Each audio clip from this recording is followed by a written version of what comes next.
എല്ലാവർക്കും നമസ്കാരം. വിഭജികയിലേക്ക് സ്വാഗതം. ക്ഷേത്രത്തെക്കുറിച്ചായാലോ ഇന്ന്? എന്താണ് ക്ഷേത്രം? ക്ഷ എന്നത് ക്ഷത, ത്ര എന്നത് ത്രാണനം, ക്ഷയാത് ത്രായതേ എന്ന സംസ്കൃത പദത്തിൽ നിന്നും വന്നതാണ്. ക്ഷതത്തിൽ നിന്നും ത്രാണനം ചെയ്യുന്നത് ക്ഷേത്രം. ക്ഷേത്രം എന്നത് ശരീരത്തെയും പ്രപഞ്ചത്തെയും പ്രതിനിധീകരിക്കുന്നു.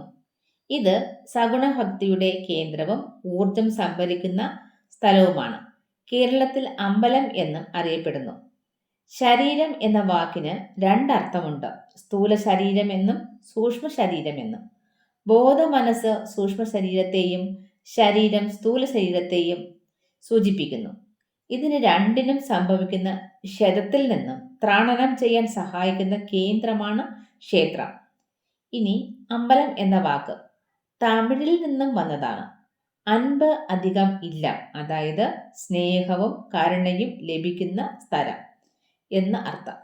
ക്ഷേത്രത്തെക്കുറിച്ചുള്ള കൂടുതൽ വിശേഷങ്ങളുമായിട്ട് ഇനിയും കാണാം. നന്ദി.